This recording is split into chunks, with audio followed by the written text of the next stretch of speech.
이스라엘 백성들이 광야 40년 생활을 마감하고 드디어 요단을 건너 가나안 땅을 밟습니다.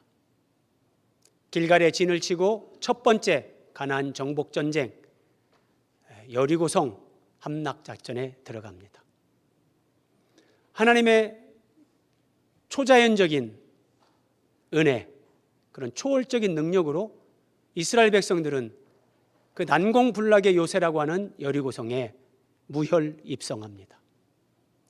그리고 이제 오늘 말씀은 이어서 두 번째 아이성을 정복하는 말씀입니다. 8장 1절입니다. 여호와께서 여호수아에게 이르시되 두려워하지 말라, 놀라지 말라. 군사를 다 거느리고 일어나 아이로 올라가라.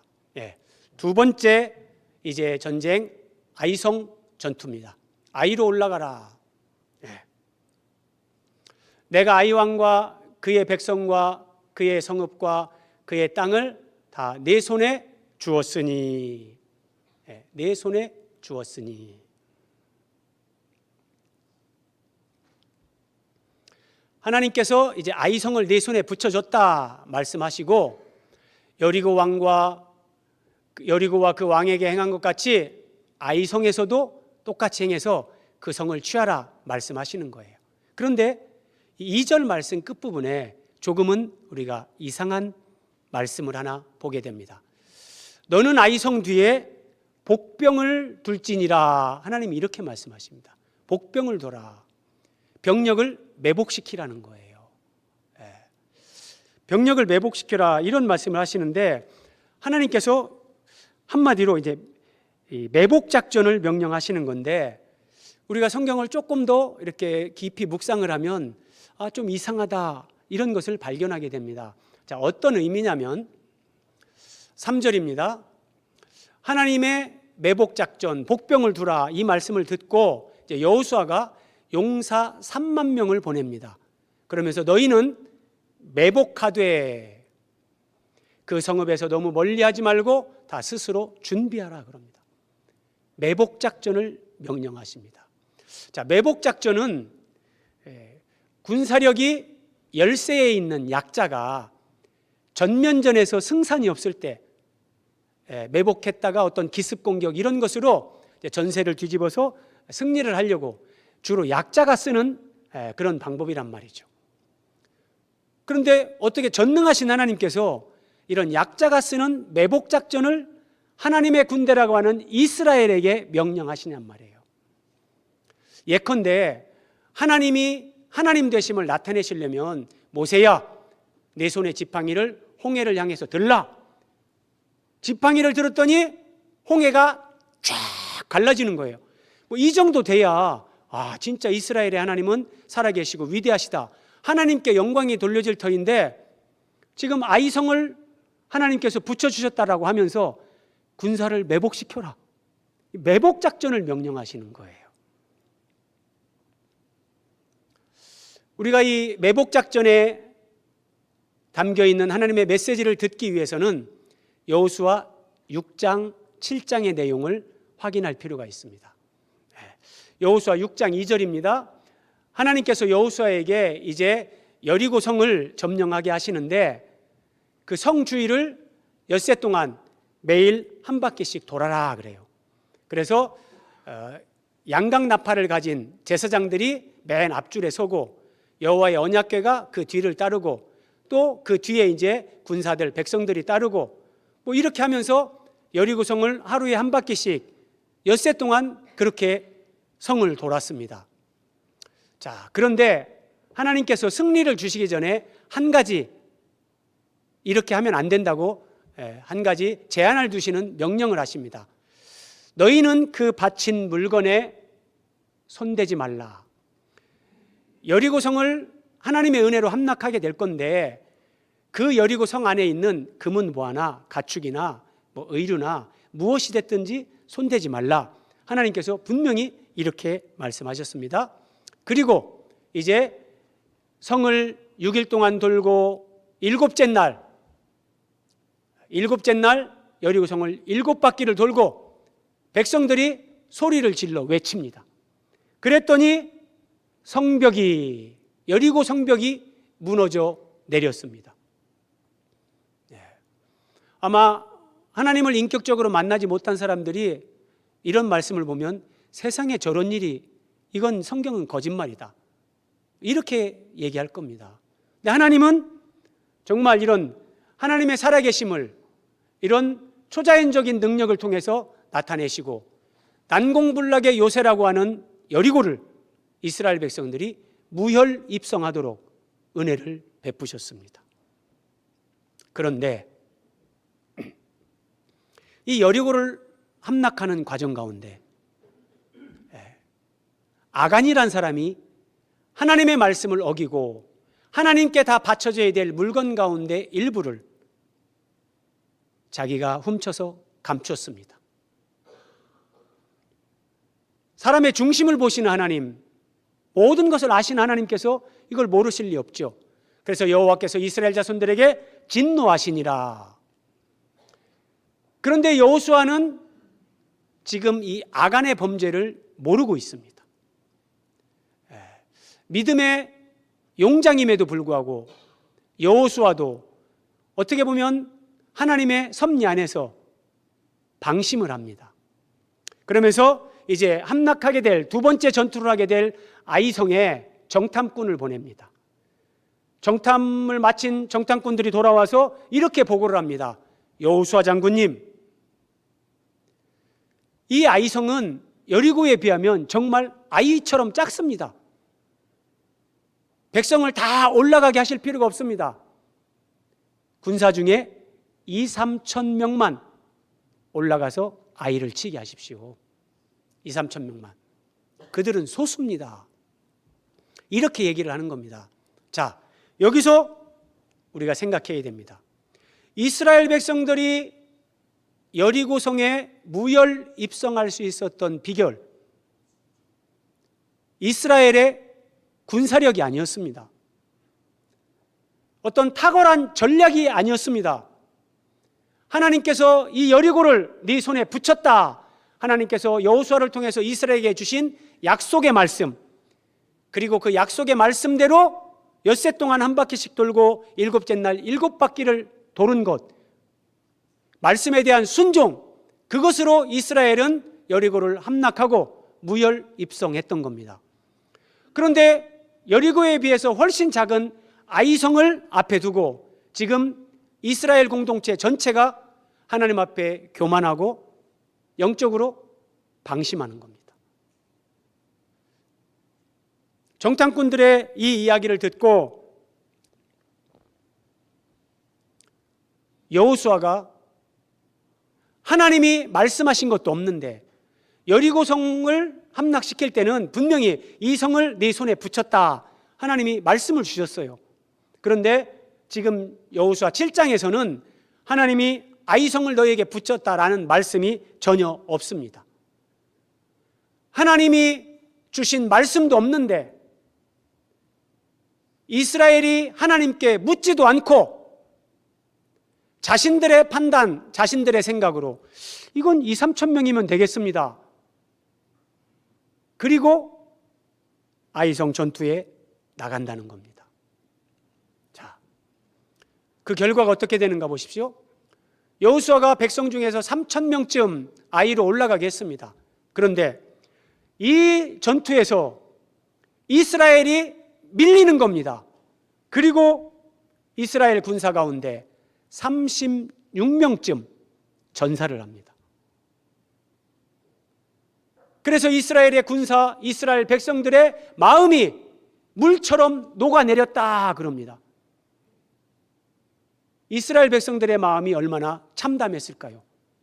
아니, 이스라엘의 하나님, 만군의 여호와 하나님, 전쟁에 능하신 하나님, 그렇게 말하잖아요. 그런데 그 하나님의 군대라고 하는 이스라엘이 아이성 싸움에서 36명이 죽고 퇴각을 하게 된 겁니다. 여호수아가 비통한 마음으로 여호와의 언약궤 앞에 엎드립니다. 땅에 엎드려 머리에 티끌을 뒤집어 쓰고 이스라엘 백성들이 하나님 앞에 회개할 때 이 티끌, 또 죄를 뒤집어 쓰면서 그렇게 회개를 하는데, 저물도록 있다가 정말 어떻게 보면 온종일 하나님의 언약궤 앞에 여호수아가 장로들과 함께 엎드려 있는 거예요. 말도 나오지 않습니다. 침묵 가운데 계속 묵상을 하는 거죠. 어떻게 이런 일이 있을 수 있는가? 여호수아 7장 7절입니다. 시간이 한참 흐르고 여호수아가 하나님 앞에 입을 열어 기도합니다. 슬프도소이다. 주여, 이스라엘이 그 원수들 앞에서 돌아섰습니다. 퇴각했습니다. 하나님, 제가 무슨 말을 할 수 있겠습니까? 주의 크신 이름을 위하여 어떻게 하시려 하나이까? 여러분 한번 잘 이 9절 말씀을 보십시오. 여호수아가 여호와의 언약궤 앞에 엎드려서 정말 입을 닫고 옷을 찢고 죄를 뒤집어 쓰면서 침묵하면서 하나님 앞에 또 입을 열어 기도하는 것에 초점은 여기에 있어요. 주의 크신 이름을 위하여. 이스라엘의 실패, 이스라엘의 자존심이 아니라 이스라엘의 군사는 여호와의 군대인데 여호와의 군대가 패배하고 퇴각했다는 것은 이스라엘의 하나님이 패배했다는 건데, 하나님, 주의 크신 이름을 위하여 이제 어떻게 하면 좋습니까? 하나님, 어떻게 이런 일이 있을 수 있습니까? 하나님, 도저히 모르겠습니다. 하나님, 여기에 무슨 뜻이 있습니까? 하나님, 깨닫게 해주십시오. 여호수아가 이렇게 하나님 앞에 기도했겠죠. 그랬더니 하나님께서 이스라엘이 실패한 그 실패의 이유를 이렇게 가르쳐 주십니다. 이스라엘이 범죄하여 그들이 온전히 바친 물건을 도둑질했다. 하나님 앞에 여리고의 모든 것을 하나님 앞에 바치라고 했는데 이스라엘 가운데 그 물건을 훔쳐서 감춘 사람이 있다. 하나님께서 이렇게 말씀하셨습니다. 그래서 여호수아가 이제 제비뽑기를 하죠. 그러면서 결국은 아간이란 사람이 그 범죄자인 것을 하나님이 알게 하고 아간을 잡습니다. 그리고 그에게 속한 모든 것, 그에게 속한 아들들, 그에게 속한 딸들, 가축, 그에게 속한 금은 보화, 모든 것을 이끌고 아골 골짜기로 가서 이스라엘이 그들을 돌로 치고 물건들도 돌로 치고 다 불살아 버립니다. 이것이 오늘 여호수아 8장 본문 앞에 있는 6장 7장의 문맥입니다. 이제 아간을 처리하면서 이스라엘의 죄가 하나님 앞에서 해결이 된 겁니다. 죄 문제가 해결되면 하나님께서 우리에게 말씀하시고 우리를 또 새로운 길로 인도하시는 거죠. 죄 문제가 해결된 후에 하나님께서 이스라엘에게 매복 작전을 명령하시는 겁니다.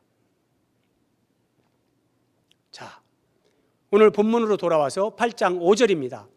여호수아가 이제 이스라엘 백성들에게 이렇게 말하는 겁니다.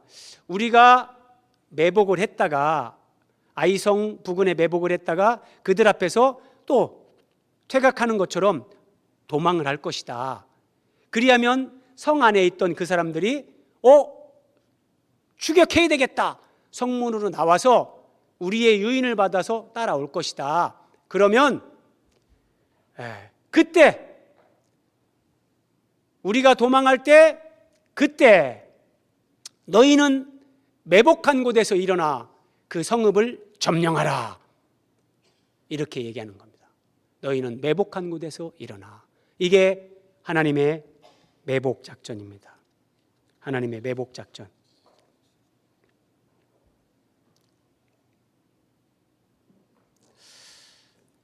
성경은 문자 안에 하나님의 영과 생명, 진리가 담겨 있습니다. 그래서 유대인들은 그냥 문자주의, 율법주의, 안식일에 일하지 말라 그러면 일하지 않는 것만 문자적으로 지킵니다. 근데 하나님께서 왜 안식일 날 일하지 말라고 하시는지 그 의미를 생각하고 그 의미를 깨달을 때 그 말씀을 지키는 겁니다. 자, 하나님께서 왜 매복작전을 명령하시는가? 그 매복작전에 담긴 의미, 메시지가 뭘까? 여호수아가 장로들과 함께 하나님의 언약궤 앞에 회개하는 시간을 가질 때 그 모습에 답이 있습니다. 자, 7장 6절입니다. 이스라엘이 36명이 죽고 퇴각했습니다. 그때 여호수아가 옷을 찢고 이스라엘 장로들과 함께 여호와의 궤 앞에서 땅에 엎드려, 이 땅에 엎드렸습니다. 이것을 한자로 표시하면 엎드릴 복자를 씁니다. 그래서 복병하라, 병사를 엎드리게끔 해서 매복시켜라, 이게 복병이고요. 그리고 머리에 티끌을 뒤집어 썼어요. 자, 머리에 티끌을 뒤집어 썼다. 자기를 흙으로, 마치 병사들이 매복 작전을 할 때 뭐 이렇게 땅을 파고 때로는 거기에 숨기도 하고 뭐 나뭇가지나 이런 것으로 자기를 숨기기도 하고 흙으로 자기를 이렇게 뒤집어 쓰면서 감추는 그런 모습, 이것을 덮을 매자를 써가지고 매복. 그러니까 하나님께서 복병하라 라고 할 때는 하나님 앞에서 여호수아와 장로들이 엎드린 것을 얘기하는 겁니다. 매복하라, 이것은 머리에 티끌을 뒤집어 쓴 것, 이것을 의미하는 겁니다. 하나님은 여호수아와 이스라엘의 장로들이 여호와의 언약궤 앞에서 하나님 앞에서 이렇게 엎드리고 머리에 티끌을 뒤집어 썼던 것, 이것을 연결해서 이스라엘에게 매복 작전을 명령하신 것입니다. 그러면 이 매복 작전에 담긴 하나님의 메시지는 이겁니다. 이스라엘이 패배하고 이스라엘의 군사 36명이 죽고 하나님의 영광이 땅에 떨어진 그 상황에서 여호수아와 장로들이 여호와의 언약궤 앞에 하나님 앞에 엎드린 것처럼 내 백성들아, 너희는 하나님 앞에 엎드리라. 이게 하나님 메시지입니다. 하나님 앞에 엎드리라는 거예요.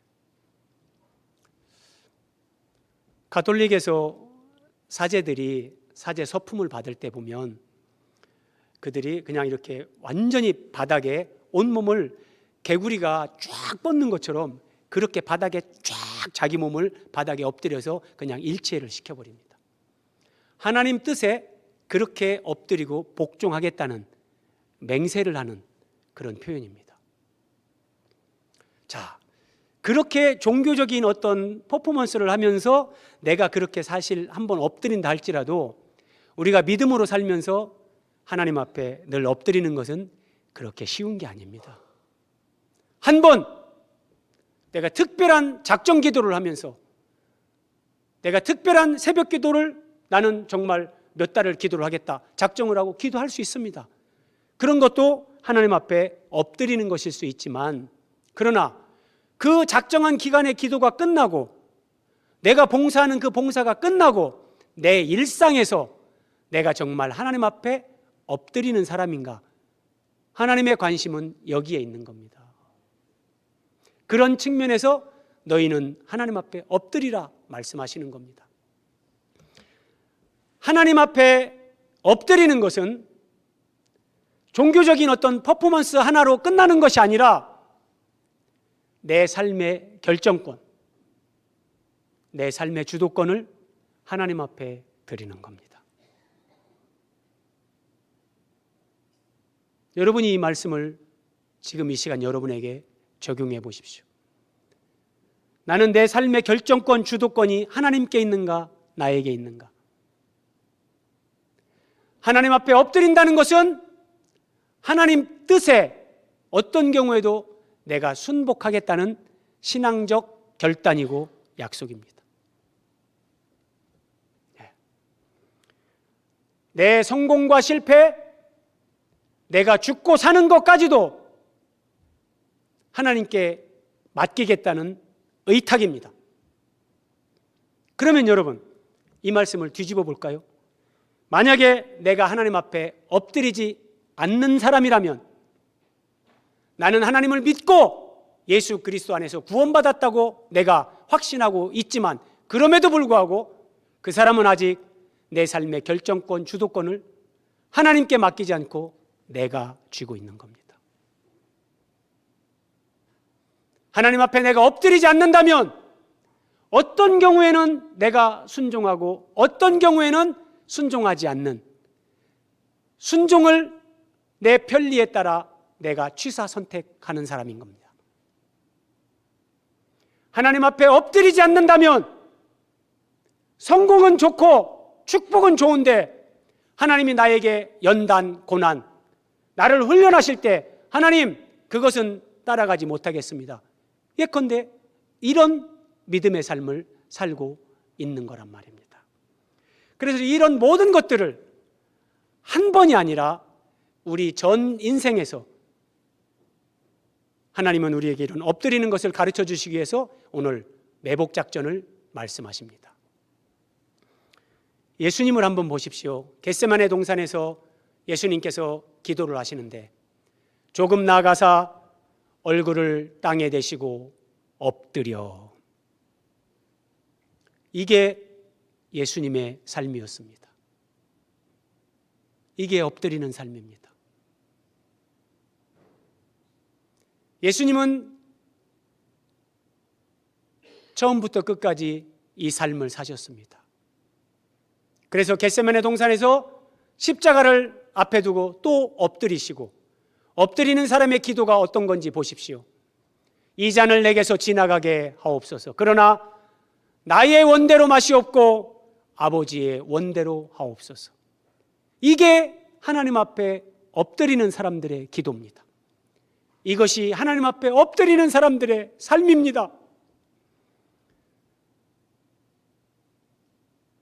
한 사람이 예수 그리스도를 만나고 그 믿음이 성장해 가면서 하나님의 뜻을 알고 하나님이 기뻐하는 그런 사람으로 세워지기까지 가장 힘들고 어려운 것은 하나님 앞에서 내 자아가 굴복되는 겁니다.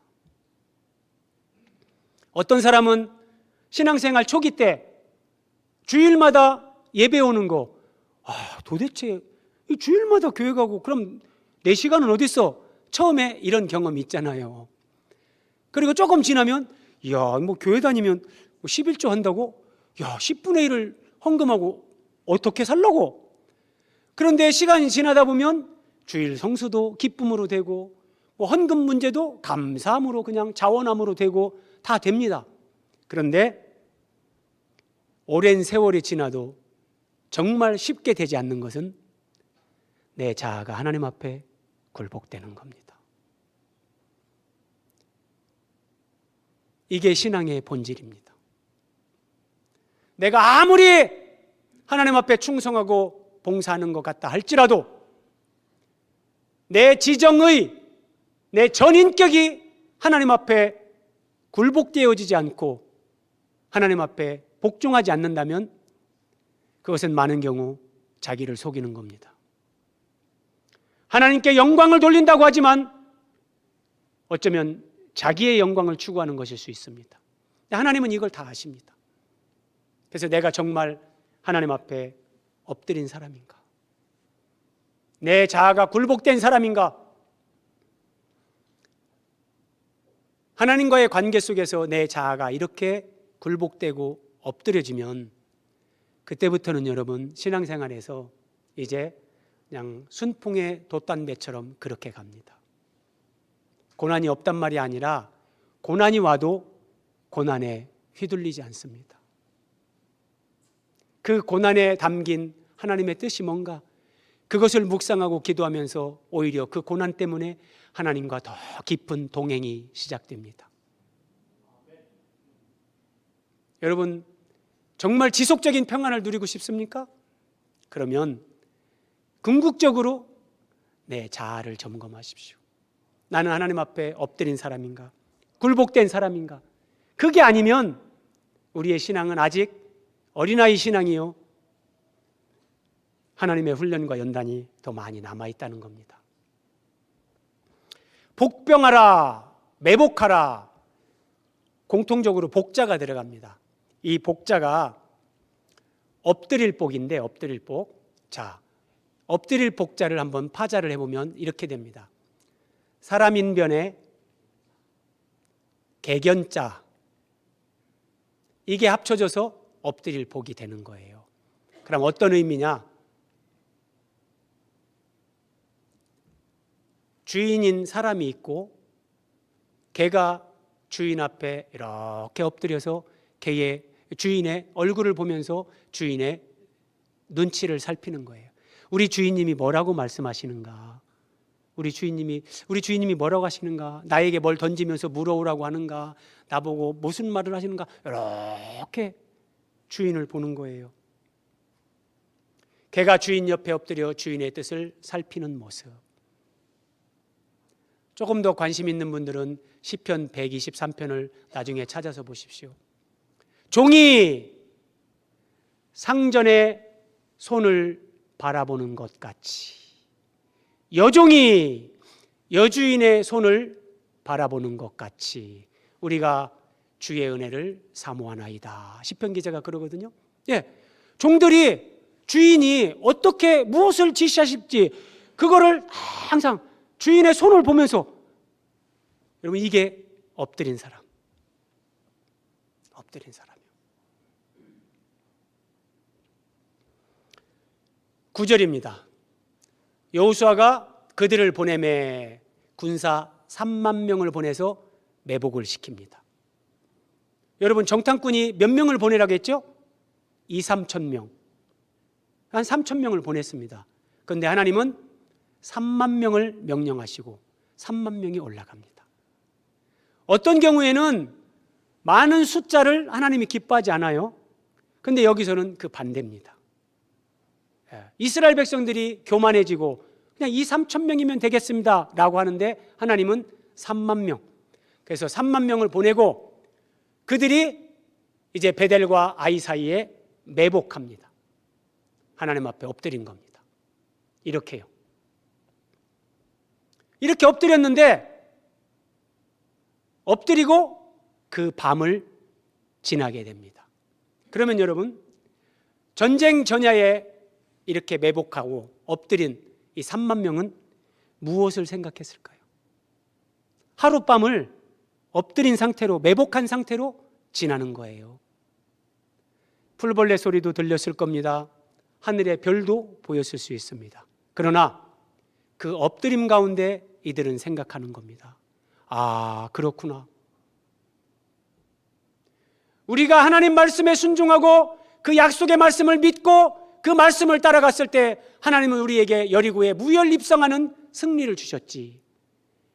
우리가 그 승리에 도취돼서 방심하고 아간의 범죄가 있었음에도 불구하고 우리는 하나님께 묻지도 않고 하나님의 말씀이 주어지지도 않았음에도 불구하고 우리의 생각으로 3천 명을 보냈다. 36명이 죽고 우리가 실패하고 하나님의 이름이 땅에 추락하게 했지. 아, 그렇습니다. 하나님, 내가 엎드리면 하나님이 승리하게 하시고 내가 엎드리면 하나님은 우리로 하여금 비상하게 하시는데 내가 결정하고 내가 주도권을 가지고 내가 내 마음대로 하면 그때는 우리에게 실패, 우리의 실패를 통해서 하나님의 영광이 추락하는구나. 하나님, 너무나 부끄럽습니다. 하나님, 우리가 정말 잘못했습니다. 우리의 평생에 이제는 내 생각, 내 뜻대로 하지 않고 하나님 앞에 엎드리는 삶을 살겠습니다. 하나님 도와주십시오.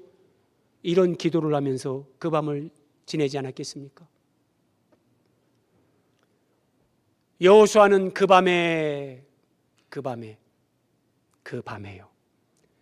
이제 동이 트면 전쟁을 수행해야 되는 그 밤입니다. 한마디로 정말 폭풍전야입니다. 그런데 그 밤에 백성 가운데서 잤더라. 이스라엘 백성들이 매복 작전에 담긴 하나님의 뜻을 깨닫고 그들이 엎드렸습니다. 그러면 이미 전쟁은 끝났습니다. 하나님의 승리가 그냥 주어지는 겁니다. 그래서 여호수아 장군은 그 밤에 잤더라. 자는 겁니다.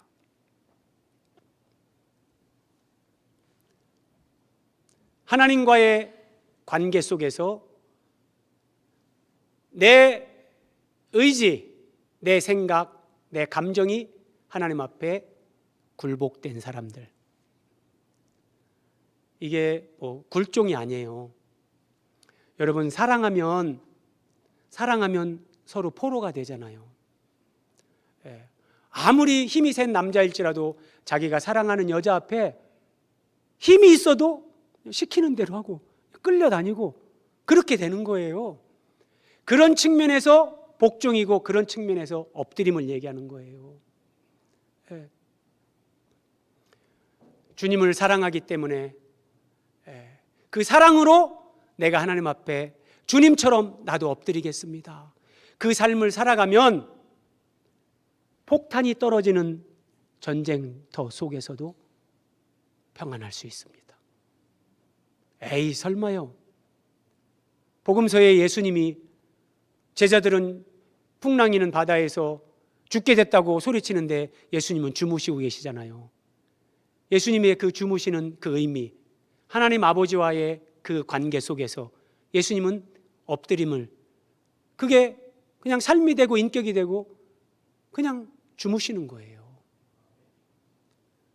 무엇 때문에 불면증으로 고민하십니까?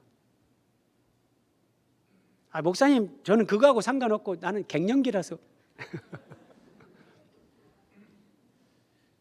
그럴 수도 있죠. 그런데 내가 정말 무엇 때문에 고민하고 무엇 때문에 잠들지 못하는가 깊이 생각해 보십시오. 문제의 본질은 지금 나를 힘들게 하는 그 사람이나 환경이 아니라 하나님과의 관계에 있습니다. 내가 하나님 앞에 엎드리지 않고 내가 살아있고 내가 하나님 앞에 고개를 들수록 우리에게는 평안이 없고 단잠을 자지 못하게 되는 겁니다. 우리 주보에 보면 말씀 묵상을 위한 금주의 성경 말씀, 일주일 동안 묵상할 본문들을 이렇게 소개하는 그런 면이 있습니다. 이게 이제 매일 성경이라는 큐티 교재의 본문하고 본문이 같은데, 저는 이 매일 성경을 가지고 매일 묵상을 합니다. 지난 주간에 묵상했던 매일 성경 말씀 가운데 이런 말씀이 나옵니다. 예레미야 27장 8절, 여호와의 말씀이니라. 바벨론의 왕 느부갓네살을 섬기지 아니하며 바벨론의 왕의 멍에를 매지 아니하는 백성과 나라는 내가 칼과 기근과 전염병으로 벌하리라. 잘 보셔야 됩니다. 하나님이 유다 백성들에게 뭐라고 말씀하시냐면 바벨론에 항복하라.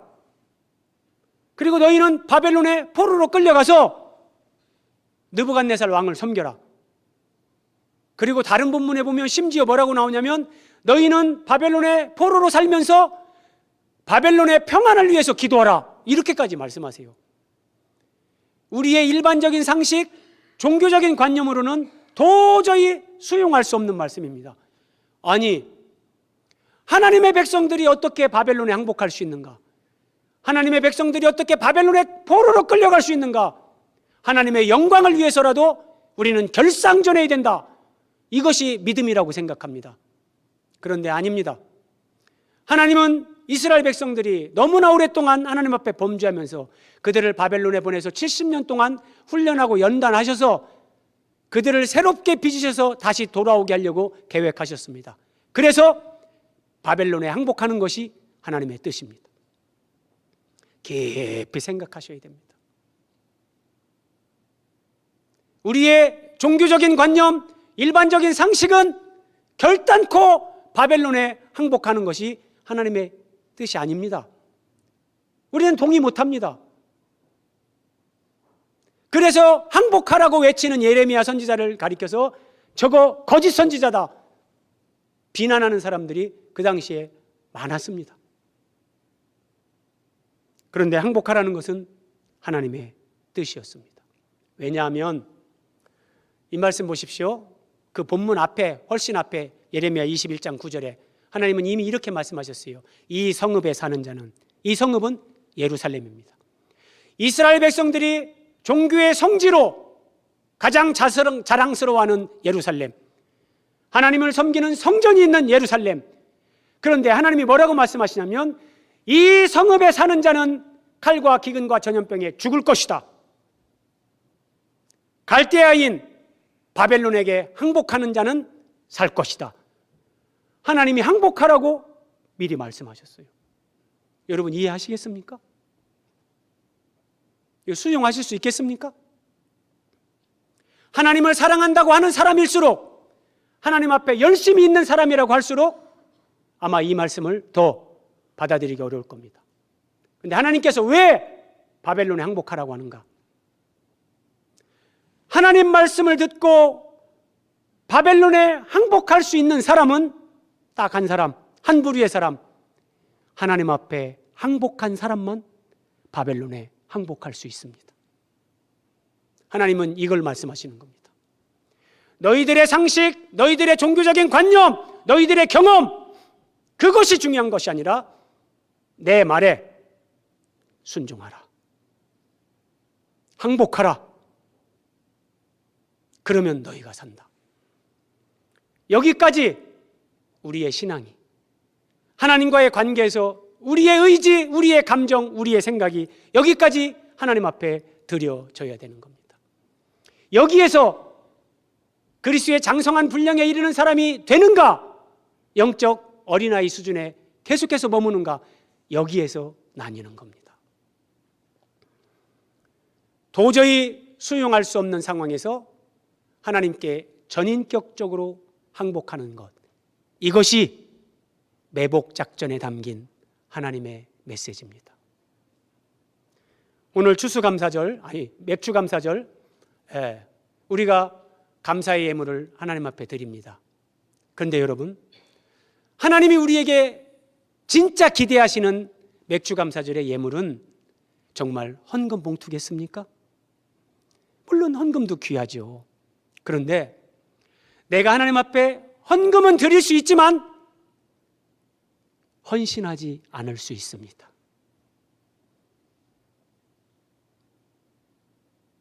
하나님을 찬양할 수 있지만 경배하지 않을 수 있습니다. 그러나 하나님을 경배하는 사람은 반드시 하나님을 찬양합니다. 하나님 앞에 항복하고 엎드린 사람은, 하나님 앞에 헌신한 사람은 헌금, 충성, 내 목숨을 드리는 것까지도 감사요, 기쁨이요, 행복이 되는 겁니다.